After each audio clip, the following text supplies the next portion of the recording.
Hey, this is Matt once again. We're back to the videos. Another paid request. This time for Edward. Thank you so much for that. And for those interested in requesting any type of videos, feel free to send it either directly to my PayPal or join my Patreon. Both links are down below in the info box.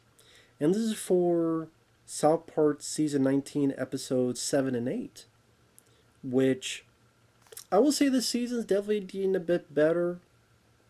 Remember the last two episodes I rather liked, and these two I thought were pretty good as well. It's now trying to get a bit more of a bigger story underneath where all these changes are happening because of outside forces and there's this big conspiracy going on, and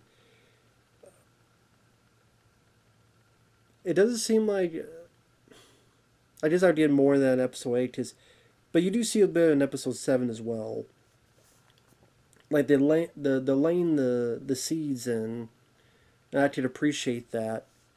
Like episode 7 is about police brutality, but not in the way you think. I thought there's actually a bit more refreshing way of doing that, where officers are asked to. There's an issue going on at school. They think something horrible's happening, but it's just the PC principal going, "She's talking too much. Stop her. Take her out of this class." And they're like, "What, really?" Officer Bar Brady, the cop from the very first season onward, he goes in, he thinks there's shit going on, accidentally shoots a kid in the shoulder. Because of that, he gets fired. He doesn't know what to do.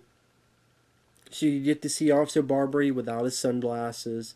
You get to see, I think the first time you get to see his apartment and his dog, very ratty looking dog. And pretty soon after, he becomes homeless because he doesn't know what else to do. Meanwhile, more people in town are against cops, and they tell cops to go fuck themselves. As montages of the people telling cops, to Ice Cube's "Fuck the Police" that's playing on the soundtrack. Fuck the police.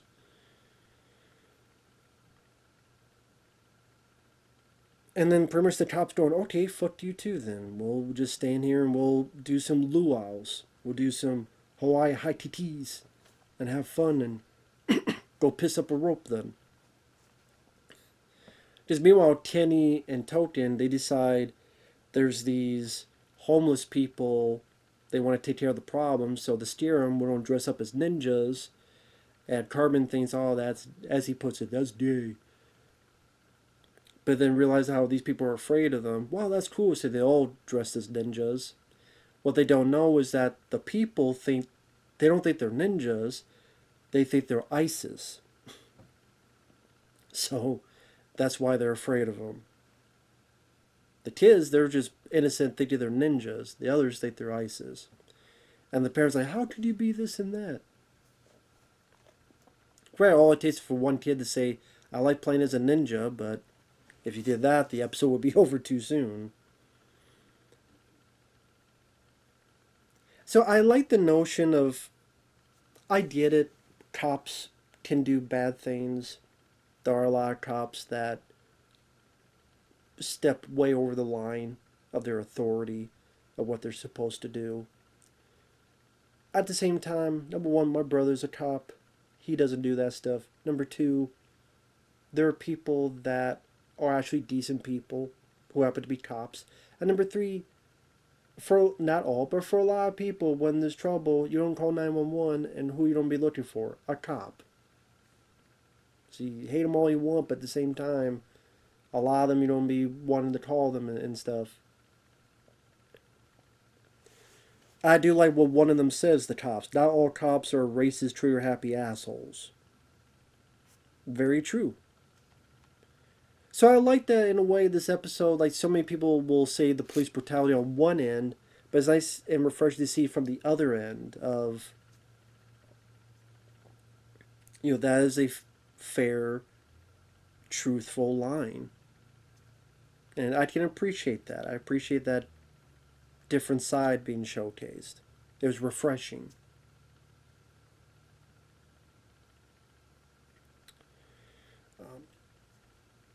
the kids like Stan and Kyle, they don't have a whole lot to do other than play ninja. And Carbon's running joke is he keeps getting the wrong person, as in he thinks this is Kyle, but Kyle's over there, or he thinks Kyle's over there, but he's like, no, I'm Stan.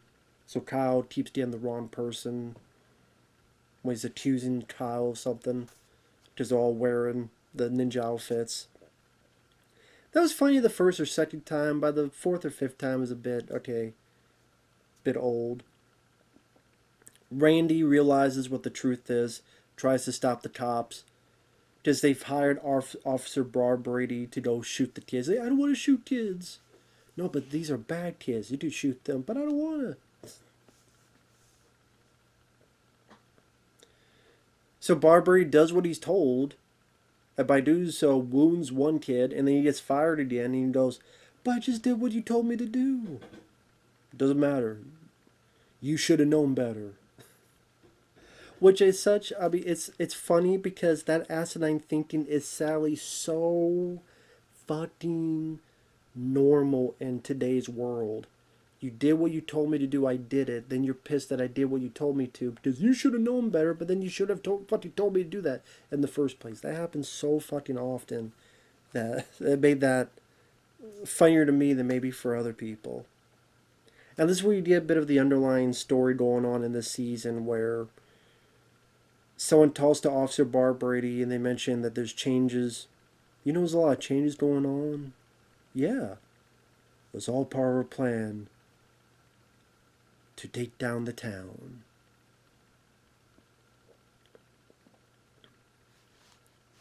Now, I guess the one thing I was a bit confused, they kept calling ninjas gay.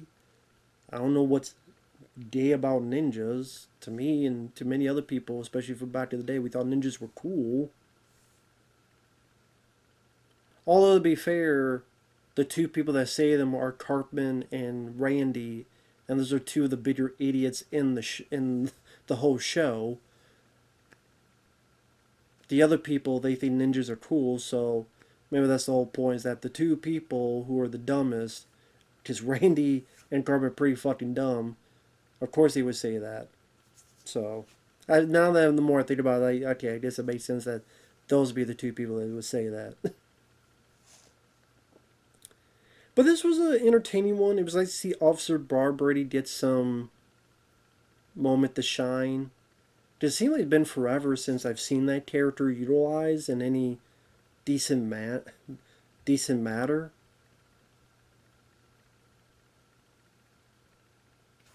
Or decent manner if I learn how to talk.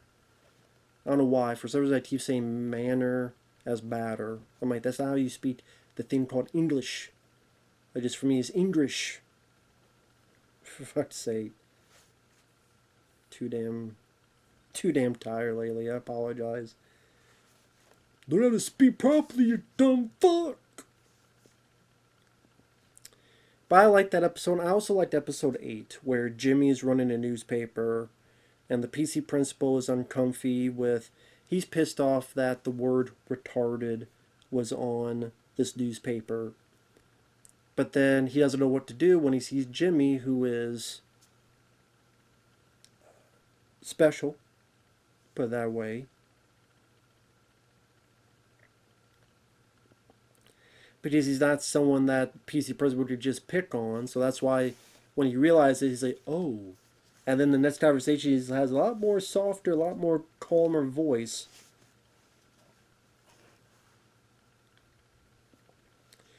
But wants Jimmy to stop using that word, and he's like, no, you don't control my newspaper.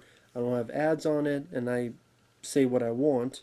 And I'm not going to retract it based on your rules. And then the PC principal's like, okay, fine, but you can't have that in the school. Okay. So he makes actual newspapers and, like a paper boy, brings them to everybody in town. Only in this case, he calls the principal's rules retarded, and that gets him even more pissed off.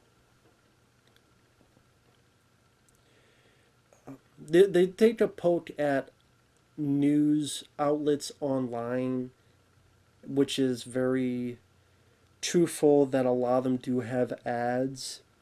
So you'll be trying to read the news, but then all these ads pop up that you have to hit the X for, or they're on the side to distract you. So you're trying to read the news, but then you go towards this ad going on. Granted, newspapers had ads too, but these are a lot more in your face about it, especially if you they just pop up.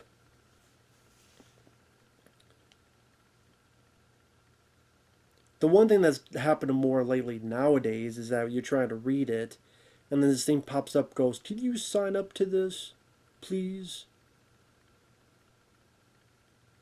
Or "Please enable cookies.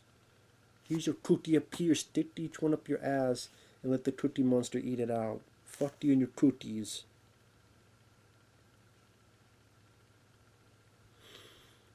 And I forget what this other character's name. I've seen him from time to time, but he does fuck over Jimmy. He's in a lot of the Jimmy-centered episodes, and he says the line, "What you said was mean, and it makes my heart piss its pants." Because he's pandering, because he's trying to get Jimmy in trouble. Because the asshole hates Jimmy. And I do like Jimmy's line, "You're just pandering because you're uncomfortable with disabled people." And it's fucked with the teacher. To these guys who you believe in PC, but at the same time, when people who are disabled, they say we don't give a fuck. You're trying to speak for us, but it seems like you don't speak for us because you don't listen to us. Even though we tell you, we don't think it's a big deal. And then Jimmy gets the idea, oh, PC must mean pussy crushing.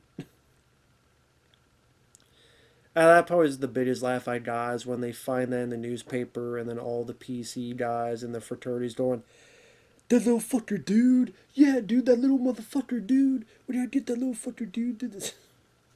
Just how fucking angry and upset they get. That did make me laugh. A lot of times the PC people, hypocrite is not a big enough word for them. So even in animated form, when you take the piss out of them, it's always a joy to see. So the ongoing story, I guess, with this season is that ads have AI, and they're adapting into sponsored content. But Jimmy's able to see it, so this group get Jimmy in, and they're so flabbergasted he's able to see this stuff.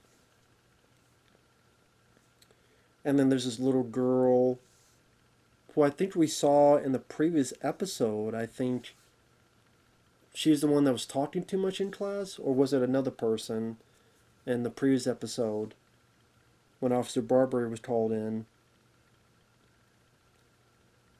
And Jimmy knows there's something weird about her, and kind of like a scene from Blade Runner tells him, "Does she know she's an ad?" Also, and Blade Runner be, "Does she know she's an android here? Does she know she's an ad?"